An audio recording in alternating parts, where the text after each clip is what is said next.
What's going on, ladies and gentlemen? NoZoupForYou here, and you're joining ArcFlash81 in some hot, spicy Georgia action. He's already taken some shots at a Chungmu to defend the cap, showing that even in a battleship, you should fire at destroyers. Of course, that's the only target he has right now, but he submitted this video because he played a really good round, and I agreed with him, and that's why we're highlighting this. And I feel like I've been highlighting Georgia a lot lately, but that's just a testament to how good the Georgia is and how much fun the Georgia is, and how I very, very much wish the USN battleship split, or at least not the split because they split the old ships off into the split, but how I wish the main line was. I really wish it was more ships similar to the Georgia. We didn't get that, so you know what? I'm not going to touch on that anymore because I think it's unfair at this point. We have what we have. We've got Kansas, Minnesota, Vermont, and you know what? We're just going to have to deal with it and learn to play with them and get the buffs we're getting. But that's not the main point of this video. The main point is we've had two very juicy nuggets of news come out as Mr. ArcFlash has his secondary starting to pop against this destroyer. Another thing that the Georgia does very well with its secondaries, just fighting everything. And we've got a little fight coming up right here because the Pomeran's coming inbound. So this is going to be interesting. I mean, the Pomeran's got to know he's there, and he's... Okay, Pomeran's finally turning inwards a little bit. You know, this is a good matchup right here. Pomeran versus Georgia. Two very capable ships against each other. Georgia with a little more firepower on the guns, but the secondaries, both ships have them. And Pomeran says, you know what? This might not be my battle. Actually, no, he's turning in.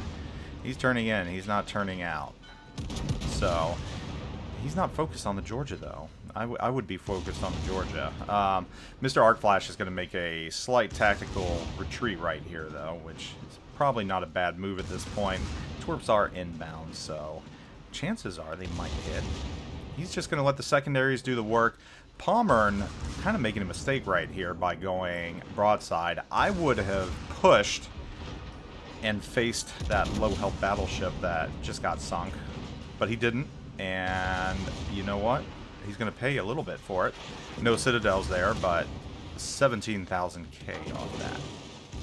So these two juicy nuggets of information that World of Warships has put out. The first regarding clan battles, and it's got rock back there. Clan battles, excuse me, rank battles. Rank battles. It's been so long since rank battles have been out. I've been thinking about clan battles, I guess. Rank battles have been changed, and this is a change that I knew was coming. This is a change I've been calling for ages. I've been saying for ages that rank battles needed to be changed, and they needed to have a tier system and make it a lot more approachable, a lot easier, a lot less grindy, a lot more skill-based, and just a complete rehashing of the entire thing. And it's taken forever to get to this point, but we are finally here, and Wargaming is completely revamping the entire ranked gameplay system, and I applaud them for it. I just wish they had done it sooner when I had over and over repeatedly asked for it. My vision was slightly different, although I do think I requested similar things in one way, shape, or form. In the beginning, I had requested like an A and a B league, and more ranked seasons, and just perpetual ranked. And that's essentially what we're getting. But instead of, you know, an A and a B league, we've got bronze, silver, and gold. And these seasons are pretty much going to be in perpetuity, like I asked for. They're going to have a very, very brief break in between, and pretty much the way it's going to work is, if you want to play ranked, you're always going to have the option to play ranked. And the Bronze League is going to be leisurely. You can play it as you want, and you can advance as you want, and there's just no sweat involved. I mean, this is what we should have had from day one, because the current way of playing ranked was broke. And I think what we're getting now is really going to add a little more longevity to this game. I think it's going to get a lot of players back into the game, because the rewards are going to remain. You're going to get some neat little carrots for doing good, things that you can show off, like some bronze, silver, and gold camouflage. You're still going to get doubloons for winning. Steel is still there. So there's a lot of reasons to play ranked. And I think right now, just the fact that you're not under the gun, there's no extreme time limit, there's different leagues that you can excel in. I just think this is going to do wonders for a player base that was just really, really burned out on ranked gameplay and just really, really did not enjoy ranked. I mean, everybody played ranked, but no one truly loved it. Ranked Sprint's a different story because those are just fun little quick seasons. But this is what we should have had in the very beginning, and it's more in line with what most games have in place for their ranked seasons. Of course, other games have qualifiers. You know, you got to play 10 rounds and then you get placement, which I would have liked to have seen incorporated. You know, do a 10-round ranked qualifier, and you know, if you win all 10 games with a high enough XP, you get placed into the gold league and you got to fight to stay there. Not what we got, and you know, that's just a small niggle. I'm not going to complain too much about that because you know, this is a fairly huge step that Wargaming has made, and again, I have to commend them. I mean, better late than never, but this is pretty much just what the doctor ordered. This is fresh, it's exciting, it's new. I really think it's going to keep a lot of players entertained. Finally, you know, I've been asking for stuff like this for ages. Now, if we could only get new maps, I mean, I'm kind of getting a little tired of the maps we have. Certain maps that I do like aren't in the rotation as much anymore for some reason. Two Brothers I rarely get anymore. I've had it maybe 2 or 3 times in the past 2 or 3 months. I don't get that. Maybe it's just my luck in matchmaking. I don't know.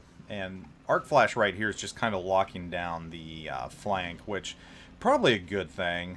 They are behind in points pretty significantly. They're also down 1 ship to the enemy team, so things aren't looking that good right now with 10 minutes left to go.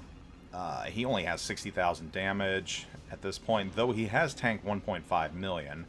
And he's just kind of doing some lazy 8s back here, you know, just protecting. And, I mean, sometimes you got to do that.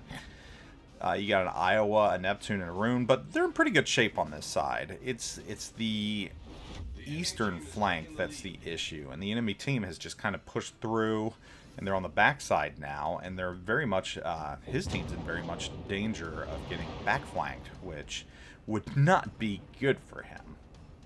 So we're going to move on now. That's the big news on the ranked gameplay front, and again, very excited about that. I've been asking for changes similar to this for quite some time now, made videos on it, so I think we're getting closer to where we need to be. And this is just this is a testament to Wargaming implementing things for the better of the game. And I know a lot of players, we give Wargaming a hard time, we say they don't listen to us, but they really do listen to us. It just takes a long time to implement things.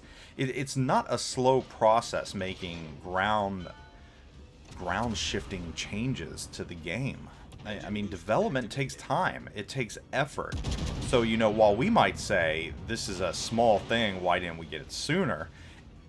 It's not small on their side when you're dealing with coding and actually going in with the way the game's played. Because once you change one thing, it has a ripple effect on just about everything else. And those have to be tested, they have to be recoded, they have to be changed. So development's not an easy process. So, you know, you might say, hey, I want these planes to fly faster, but when they fly faster, it might open up a set of completely different issues that you have to code and everything else. And, you know, that's just the thing I threw off the top of my mind. So, moving on, though, the other news was the commander skill points, and Wargaming pretty much coming out saying that we're getting a lot closer to having them, and just kind of explaining why the testing was closed as opposed to being open. And they just felt that doing an open testing, you know, paraphrasing, long story short, would not have been beneficial to the community. Stay tuned, more coming. They also put some other tidbits in there, like how much it would cost to respec captains, and going from a 19 to a 21 point captain, you're looking at about 1.5 million Commander XP, and that's a lot. That's a lot right there. I mean, you could almost completely upgrade from 1 to 19 with that. And Mr. Arc Flash just got his next kill. He's got 3 right now, so he's playing the long game. He's playing to win the war, not the battle. Still down ships, still down caps, still down points. So at this point, things are still not looking good. But he's having a good round already. Hasn't crossed that 100,000 threshold yet, but he is quickly on his way there. He's setting fires on Azumo with his awesome secondaries. Sumo's just kind of sailing broadside right now. He's going to try and get a little more vertical so he doesn't present that nice, juicy, flat broadside.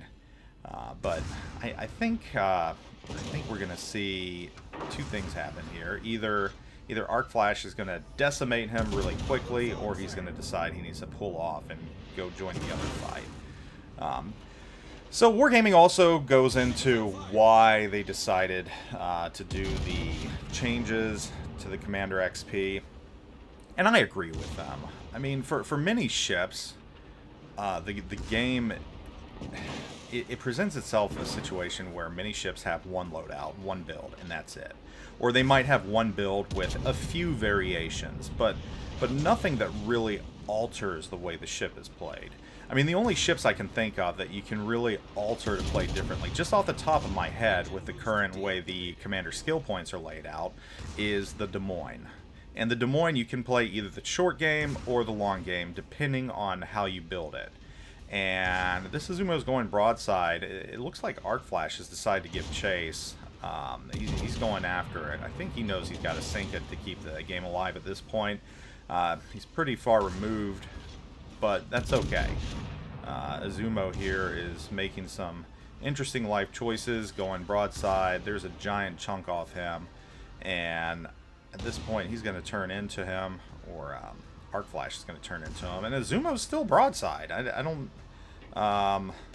he's just going straight at this point. And not something you want to do against a Georgia. Those guns are just, you know, gigantic guns. They're big sized. They're big guns, and they put the hurt on, and just like that.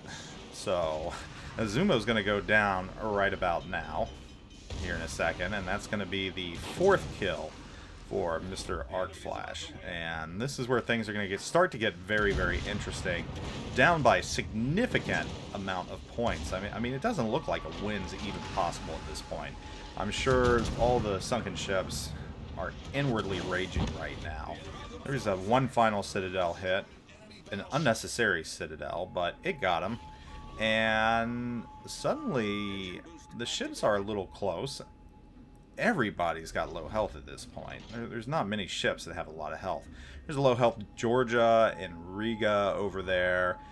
Fletcher just went down. There's FDG.